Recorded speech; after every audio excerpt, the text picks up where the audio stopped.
Jean chapitre 9, verset 7. Et lui dit, va et lave-toi au réservoir de Siloé, nom qui signifie envoyé. Il y alla, se lava et s'en retourna voyant clair. Cette histoire est vraiment très intéressante. Lorsque Jésus était dans ce monde et même après son ascension, les gens ont appris de lui et même encore aujourd'hui, l'on continue d'apprendre ses enseignements dans la Bible. Et cependant, à cause de la grande différence qu'il y a entre nos pensées et celles de Jésus, il y a vraiment peu de personnes qui agissent en acceptant sa parole telle qu'elle, comme le veut Jésus. Et en effet, j'étais aussi ce type de personne. Et jusqu'à l'âge de 19 ans, j'allais à l'église en croyant en Jésus. Je fournissais beaucoup d'efforts dans ma vie spirituelle, mais parce que j'étais toujours avec mes amis, je montais, je volais, je vivais une mauvaise vie. Même après mon salut, je ne le savais pas au début, mais je croyais toujours bien faire les choses. Je pensais avoir bien fait telle ou telle chose, je croyais l'avoir bien servi. Mais plus j'observais le cœur de Jésus, plus je constatais que les pensées qui m'habitaient étaient fausses. Lorsque je n'avais pas de connaissances approfondies sur Jésus, je croyais bien lui servir. Ainsi, à cause des efforts que je fournissais, je me considérais mieux que les autres. Mais après l'avoir connu, j'ai pu voir la différence entre mes œuvres et le travail de Jésus, la différence entre ce que je fais et ce que Jésus fait. Auparavant, je m'efforçais pour effacer mes péchés. Il y a tas de personnes qui s'efforcent encore pour effacer leurs péchés. Cependant, si nous avions la capacité d'effacer nos péchés, Jésus-Christ n'avait pas besoin de mourir sur la croix. Mais parce que nous ne le pouvons pas, Jésus a dû mourir sur la croix. Jésus est au cœur de cette œuvre, et pas nous. Savez-vous combien sont nombreux ceux qui cherchent à laver leurs péchés? Voyez-vous, il y a l'histoire d'un aveugle. Après que Jésus ait appliqué la boue sur ses yeux, il lui demanda d'aller se laver au réservoir de Siloé. Sa réaction face à la parole de Jésus, qu'il venait de rencontrer pour la première fois, était que j'aille me laver au réservoir de Siloé. Mais voyons, je ne suis pas devenue aveugle parce que je refusais de me laver les yeux. Si j'y vais, pourrais-je en recouvrer la vue? En êtes-vous certain? Y a-t-il des preuves de personnes ayant recouvré vue? Après avoir reçu la parole, aucune pensée venant de lui ne pouvait s'unir à la parole de Jésus. Et j'ai compris ceci. Toute pensée venant de moi est différente de celle de Jésus. Car mes pensées ne sont pas vos pensées et vos voix ne sont pas mes voix, dit l'Éternel.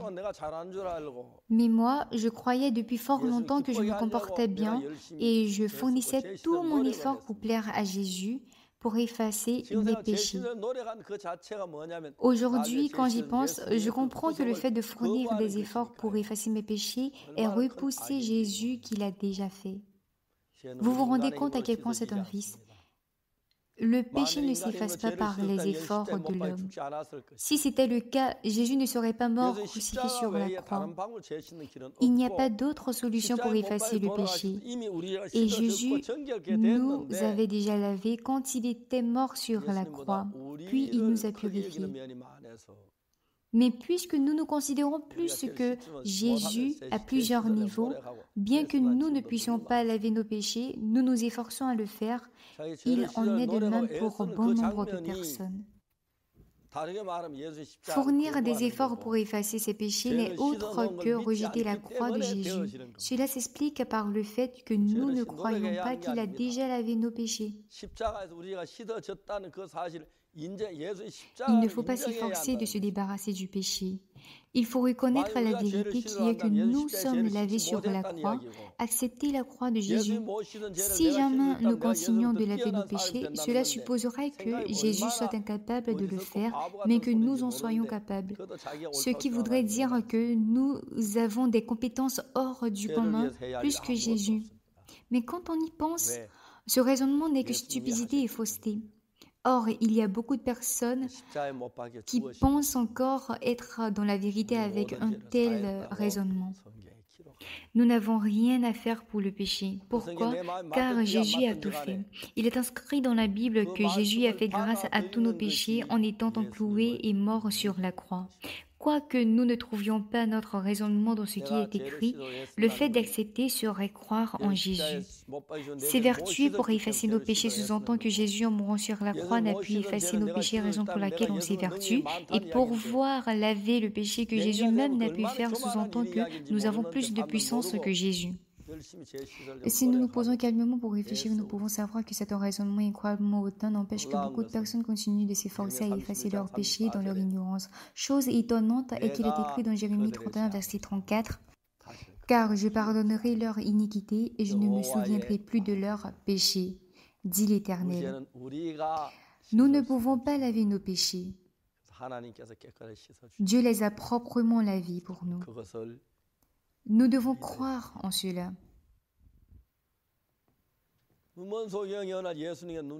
Après avoir couvert la boue sur les yeux de l'aveugle, Jésus lui a ensuite demandé de se laver au réservoir de Siloé.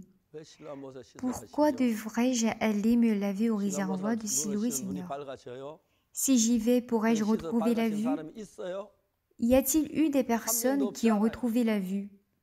Il n'y a personne, voyons. Suis-je devenu aveugle parce que je ne suis pas débarbouillé les yeux? Ainsi de suite, il se posera sûrement tas de questions. Si nous reconnaissons le fait que nous sommes inutiles, nous saurions aussi que nos tas de pensées n'ont pas la valeur d'une seule parole de Jésus. S'il y a une autre parole qui contredit « Va te laver au réservoir de Siloé », ça ne serait autre que s'opposer à Jésus. Ah oui, Seigneur, merci. J'irai me laver au réservoir de Siloé. Et tout ce qui s'en suivra, sûrement tu sauras que, Seigneur, tout se passe selon ta volonté. En effet, combien de personnes pourra, comme cet aveugle, aller au réservoir de Siloé après avoir écouté la parole de Jésus? Je dois aller mendier, je suis occupé, le réservoir de Siloé est risqué. Une fois dedans, je ne m'en sortirai pas. Même si j'y vais, je ne pourrai pas retrouver la vue. Je veux vivre juste comme cela. Donnez-moi juste un morceau de pain, s'il vous plaît. Ce qui est vraiment formidable. Cet aveugle n'était pas éduqué, avec beaucoup de qualités, mais il était soi-disant aveugle, pauvre aveugle. Mais en écoutant la parole de Jésus, il s'est juste dirigé au réservoir de Siloé. Là où s'est rendu l'aveugle à Siloé, sans son opinion, la parole de Jésus le dirigeait vers Siloé. Chers bien-aimés, aviez-vous une fois été dirigé? Dirigez vos pas avec la parole malgré vous. L'aveugle qui dirigeait ses pas vers Siloé, tout en ne sachant pas ce qui lui arriverait, quel que soit ce qu'il croyait sentir. Excusez-moi, est-ce bien ici, Siloé? Est-ce qu'il y a des flaques d'eau sur la route d'aller? Il reste un tout petit peu pour y arriver, non? Jusqu'à présent, j'ai vécu selon ma propre pensée. Mais aujourd'hui, je veux conduire mes pas en suivant la parole de Jésus et non ma pensée. Jusqu'à présent, j'ai suivi ma propre voie, la route que j'aimais emprunter. Mais aujourd'hui, sans tenir compte de mes pensées, je veux être conduit par la parole de Jésus et j'essaierai d'aller me laver au réservoir de Siloé. J'irai me laver autant qu'il faudra et je reviendrai tout en suivant la parole de Jésus. C'est le plus beau pas qu'il a fait de sa vie, sans ajouter sa pensée, sans ajouter son avis, sans ajouter son opinion. La vie qui est dirigée par la parole de Jésus finira à être une vie juvénile. Vous serez beau, vous serez heureux. N'avions-nous pas tant de fois suivi nos pensées jusqu'à présent? Nous avions eu des ténèbres, la honte, l'impureté, mais comme l'aveugle qui se dirigeait à Siloé, à présent sans tenir compte de notre avis et pensée, Devenons une personne comme cet aveugle qui se dirige vers Siloé en étant conduit par la parole de Jésus. Dieu vous rendra heureux. Moi aussi, j'irai à Siloé afin d'éclaircir mes yeux davantage. Allons tous à Siloé. Merci.